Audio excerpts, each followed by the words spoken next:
Thanks for being here. I think that counts as a good screening. Thank you very much for having us. Thank you guys for watching. Thanks for staying. It's late. I'm going to start with Harry. It's based on a book, but it also is quite different from the book. Could you say a bit about why you decided to adapt it, and maybe say a bit about some of the changes you made? Yeah, I read the book and I kind of loved the tone of the book.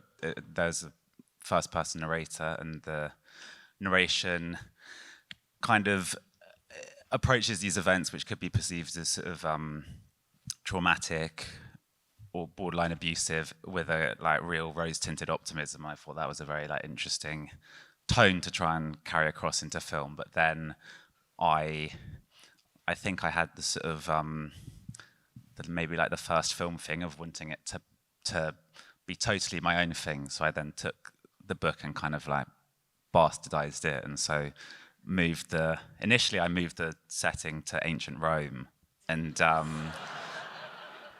went pretty badly, and then I moved it. That's a sequel. Yeah. Or A prequel, I guess, yeah. Yeah, idiots. And then I set it on a cruise ship next, and that was better, but still not good. And then my producers, Emma Norton specifically, was like, have some faith in the book, which he liked. And so I then returned to the book, but there was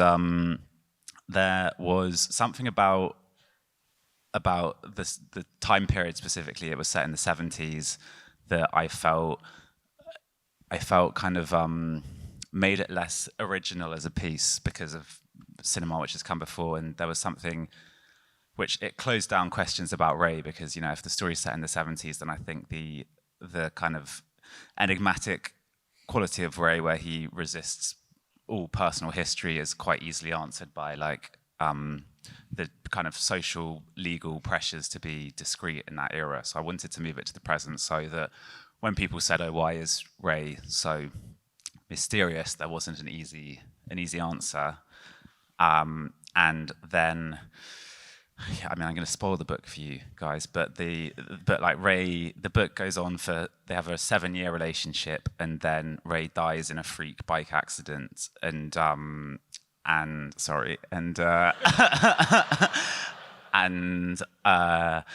again, I thought that there was a more interesting, for me, route through the kind of power shifts between Colin and Ray, which didn't end in like tragedy, didn't need to be the answer to the negotiation of that relationship. And wow. And so yeah, those were the kind of the major 2 changes. As in all love stories, casting is important. Can you say a bit about casting Ray and Colin? Yeah, I mean, I didn't write it with any actors in mind, but as soon as I started thinking about casting, I knew that I wanted Harry Melling to play Colin. I'd seen him in initially The Ballad of Buster Scruggs, and I thought that he had a like incredible magnetism about him, but that magnetism wasn't at all kind of alpha male or typical, and he had a way of like holding the screen whilst being kind of passive or downtrodden. And then I like watched everything he'd been in, and he's just like the most kind of fantastic actor. So I was like dead set on getting him, and then when he said yes, I thought about who would be the most interesting person in combination with him.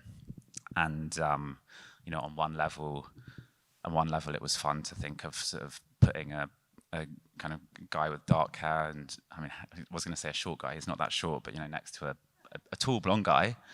But that wasn't the only reason I wanted Alex. I'd also seen, I'd seen all his stuff, but I'd seen Succession specifically. I was kind of watching Succession at the time, and what I knew I wanted with Ray was I wanted him to be someone who asserted his status through like psychology rather than just physicality. And I thought that the most interesting thing for me about Lucas Madsen was that he kind of toyed with the Roy siblings in a like very clever, surprising way where, you know, it wasn't just about the fact that he was like hotter than them. It was also yeah, congratulations. Congratulations. It was he like had the being of them when they were just doing back and forth about, you know, companies or whatever you were talking about, and I thought that that would make a really interesting. He you know, it was like a surprising way to conceive of a like 6'4" godlike dom, in the same way that I think Harry was Keep going. Harry was like a surprising way to conceive of like a passive sub. So it was the combination. Alexander, I'd like to hear you say a bit about your response to Harry's script, but also how you approached this character. Harry had just described him as enigmatic, and it is interesting that he really is enigmatic throughout. You know, there's no. Sorry, I just had to check if it was. You're supposed to go commando if you're wearing a kilt, I think. I just had to check if he went full Scottish or not. I was not disappointed. Sorry, back No, to that's me. fine. We can move beyond questions. Actually, that's absolutely fine. Yeah. I'm slightly scared about the front row now. Sorry, guys. It's gonna be a good after party, guys. Approaching Ray, the enigma. Approaching Ray. Yeah. Yes. Sorry. Yeah, I thought it was so. When I started reading it the first time, I was. I told the story yesterday in front of you, so it's really awkward to say it again. But like, It's a different audience. yeah, different audience. It was such a beautiful script, and I loved it from the very first page. And I was intrigued by the fact that Ray was so enigmatic, and I wanted it to be great till the last page, but I was worried that that the screenwriter would, on page 70, come up with like a dramatic, a reveal for like a dramatic effect, like end of the second act. Suddenly you realize that Ray has a wife, or it's like a secret life, and that becomes like a big clash between Ray and Colin. And because I think that's definitely a way you could take the story. And I was so, it took so much confidence from the screenwriter to not go that way, but just like keep him enigmatic till the very end. And I really loved that. And then the challenge was, well, not challenge, but what excited me about that was to play a character who is, you know nothing about him, and you don't learn anything about him really. There are little hints maybe in the apartment that you might see, but that we don't really reference, like maybe something from his past. But then in shooting it, playing it with Harry, finding moments where maybe there is a little crack in the armor, like there's a little something, or I don't know if it's vulnerability, but it may be a hint of vulnerability. There's something, and that was, I thought that was really interesting, because it was also an opportunity to then, because there's so few moments like that, then they become quite huge in a way when they do appear. So that was quite interesting to me. Did you feel like you needed to know more about Ray's backstory, or No, this was great. I'm really lazy, so the less prep I have to do, the better. And this was fantastic, because like the director didn't want to talk backstory. I didn't have to kind of talk to Harry Melling about it at all, or I didn't have to come up with anything. It was really good. I'm wondering if both of you thought in terms of subverting certain genres in terms of, I'm thinking of queer cinema, for instance. I think there are certain tropes that this film resists, as well. Also, romantic comedies. I'm thinking of the how you use this day off sequence, which usually has a very different function in a typical rom-com. It sort of accelerates the romance, intensifies it, and here it's sort of when the spell is broken. And in terms of queer cinema or queer stories, I'm thinking in terms of the relationship with the parents as well. That seems really quite different.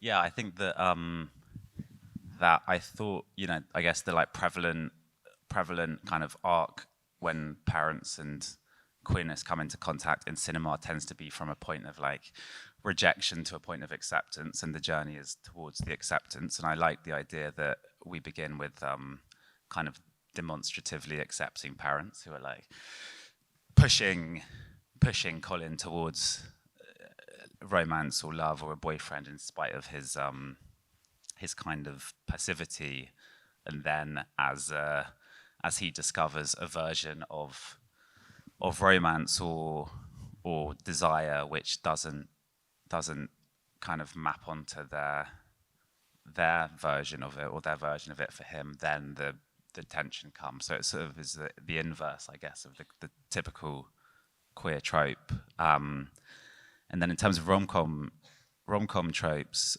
yeah, definitely the day off, usually that would, as you say, like come much earlier in a film, and it's the kind of springboard towards a first kiss or a honeymoon period, which then sours. And I wanted that, it's in a way it's like the first time Ray has folded to a version of romance which Colin wants, and Colin's version is couched in a more traditional idea. But the day off is supposed to have kind of the texture of fantasy a little bit, because we begin the day off on the opposite foot, where they're like sitting in the middle of Bromley and singing to each other, and we shot that on like hidden cameras and very long lenses to try and create a observational documentary feel, where it felt like for the first time in the film the kind of fantasy of the role play that had to that point fell away. But then once Ray encourages Colin to show some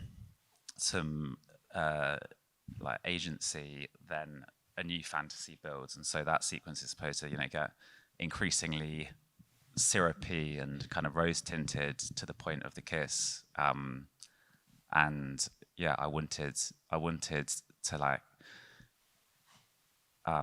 reference that rom-com history, so that the moment where it like falls away after they kiss has a kind of power for the audience who are familiar with what usually happens in a rom-com versus what happens in ours.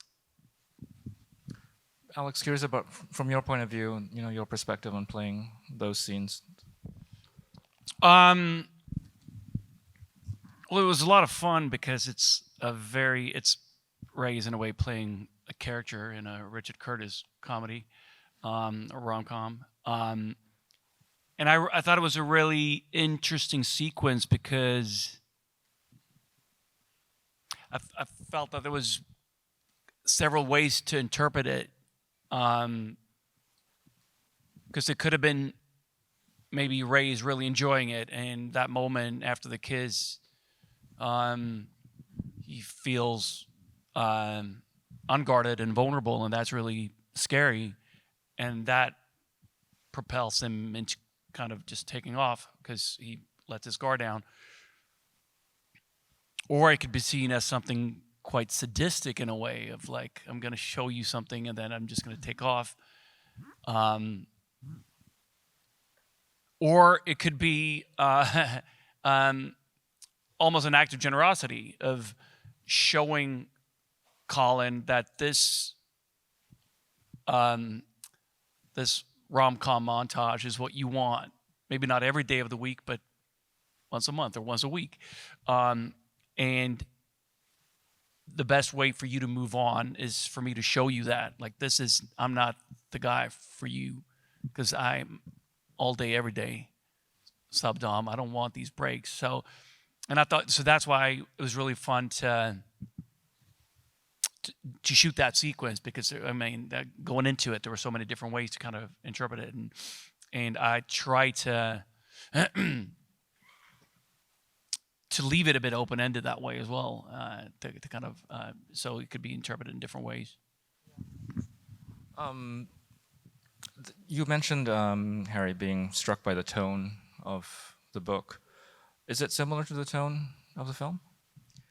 Yeah, it's definitely similar in the way it shifts between. I mean, in the book, like on a sentence level, sometimes one sentence will be kind of coated in parody, and then the next sentence will be coated in sincerity. And I think the idea of trying to have like at times slapstick comedy chafe against real emotional weight, that's definitely was what I thought was like tonally interesting about the book, and what I thought would make for a tonally interesting film. But obviously the like mechanisms by which we try and do that in the film have to be necessarily different, because I didn't want to have voiceover. So a lot of the kind of humor in the film is more action based or visual, or I mean, I don't know. There's like lines about butt plugs, so it's not that visual, but it was like a different challenge to try and get that humor away from narration and into the kind of visual form. Yeah, it does sound like quite a balancing act. I'm wondering if it felt that way in terms of playing it as well. You know, this balance between comedy and something more serious or darker.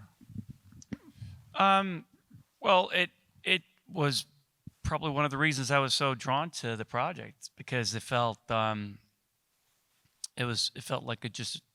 a very unique portrayal of the subculture and done with love and respect, but I think the perfect amount of respect, because Harry writing it wasn't too precious about it either. He could allow himself to have fun and show the awkwardness of this relationship, of these scenes, and of course that, again, being so drawn to that in the script, I was excited to, once we started shooting, to kind of make it so layered and find those, everything from the comedy to the darkness or the sweet moments or the awkwardness of it. So it was just a treat as an actor to go in and get to play that. It's too bad Harry Melling isn't here, but I wanted to maybe bring him into the conversation a bit. And you said why you cast him, but I'm just curious if you could both talk about what it was like to work with him. I'm curious, Alex. You know, did you know him before, or did you do tests together? Or what was? No.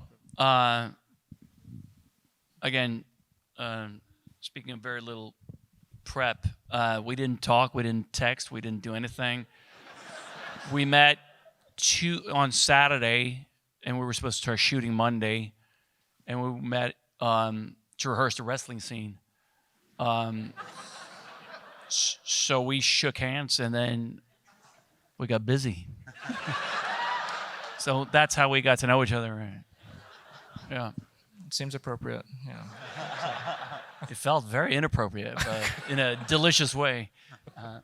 No, but I was, like Harry, a big fan of his work, and was really, really excited about working with him, and didn't really feel the need to get together or talk about the relationship. I would have been open if Harry felt that and if he reached out, but clearly he felt the same way. So we just I think we were both kind of excited to just jump in and start exploring this relationship. Mm-hmm. There's an intimacy coordinator credit. If you can say a bit about those scenes and, well, Yeah. I mean, we had an intimacy coordinator. I was told we needed one, and I agree. I think that that with this kind of film, it'd be sort of odd not to. But you know, I love having. I started out making short films. All of my short films have had, like, you know, a quote unquote weird sex scene. And like my first short film was about pair of brothers who go to a glory hole, and I didn't have an intimacy coordinator, and I remember like just taking the actor into a public toilet and being like, let's try this out. Not I mean, obviously not doing the real thing, but like you know, the mechanism by which I approached, or like my process was terrible. And then when intimacy coordinators came around, it like opened up this kind of amazing way to approach sex scenes, where you could get both yourself as the director and the actors, and then someone whose you know, specific job is to bring details to the scene, and you know, and also comfort and safety. But in our case, you guys were pretty comfortable after the wrestling, so it was mostly details. And we had worked with this guy called Robbie Taylor Hunt, who was, you know, incredible at, you know, I set out what I wanted the sex scenes to be like, that I wanted them to feel kind of unvarnished, and there was like a specific image which I always used as the kind of what I don't want it to be, which is when, you know, you see a sex scene and two like hands go like that, and then it, or hands on sheet. Yeah, it's always like crunching the sheet, and then it cuts, and that was the sort of the opposite of a North Star. Stroking the lower back was also nice, yeah. Like the arching back. And with that in mind, like it then just became a kind of collaboration between all of us, and also between, I should say, the kind of bikers in the club, a lot of whom, you know, they're from the GBMCC, which is a gay bike club, but also a lot of them are from the kink community. And in the scenes, like the orgy scene, for instance, they were coming up with suggestions as to how to, like, you know, choose the right kind of lube to give it authenticity. And it sounds like a kind of silly thing, or like a comedy thing, but actually it, like, I've been to 2 screenings already where someone's come up to me and talked about the choice of lube in the orgy. So I love the fact that there's details in those scenes which people from that world recognize as being authentic, and yeah, with this kind of film, I thought that if we hadn't approached the sex directly, it would have been kind of me as a director applying a judgment to the sex in the film and being like, no, I think this is too scandalous, or I think this is too rude for an audience's attention. And I always wanted the audience to be able to decide whether they think the sex is great or abusive or whatever. You know, I wanted to just kind of present it as plainly as I could and as honestly as I could. Alex, your father was here a few nights ago. I think probably. And he told me he'd just seen the film and he was very excited about it. But I was wondering if you have you talked to him since he's seen it? You have, right? Yeah, we were at Telluride Film Festival together. Okay, that's where he's. So I got to see his film, and it was fine. He was much more enthusiastic about this. No, it was a really special weekend. I was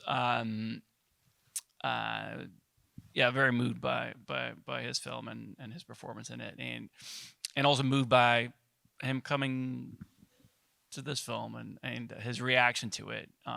I had a feeling he would really enjoy it, and he sure did. Yeah. He's been in some transgressive films himself, so yeah. Not only on camera. Just... All right. I want to thank both of you for this wonderful screening. Thanks so much for being part of the Thank you for coming, guys. Thank you so much.